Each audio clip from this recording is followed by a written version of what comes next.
دلم برای یک نفر میسوزه و افسوس براش میخورم و اون کسی نیست جز آدمهای فضول. ای وای. بله. چرا؟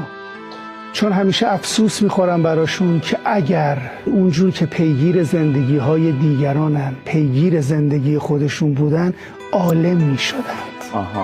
آنقدر پیگیر ما هستند برخی دوستان که اگر پیگیر خود بودند عالم میشدند. سبک زندگی لاک پشت رو دنبال کنن. ببین لاک پشت سرش تو لاک خودشه، شما هم سرتون تو لاک خودتون باشه، نه تو زندگی مردم. و عطار چقدر خوب شناخت اینا رو. گفت که موی بشکافی به عیب دیگران، چون به عیب خود رسی کوری از آن. مو شکافی میکنی عیب‌های دیگران رو، عیب‌های کوچیک، ولی وقتی به عیب خودت میرسی کوری. خدایا از اطرافیان فضولم بکاه و بر آرامشم بیفزای.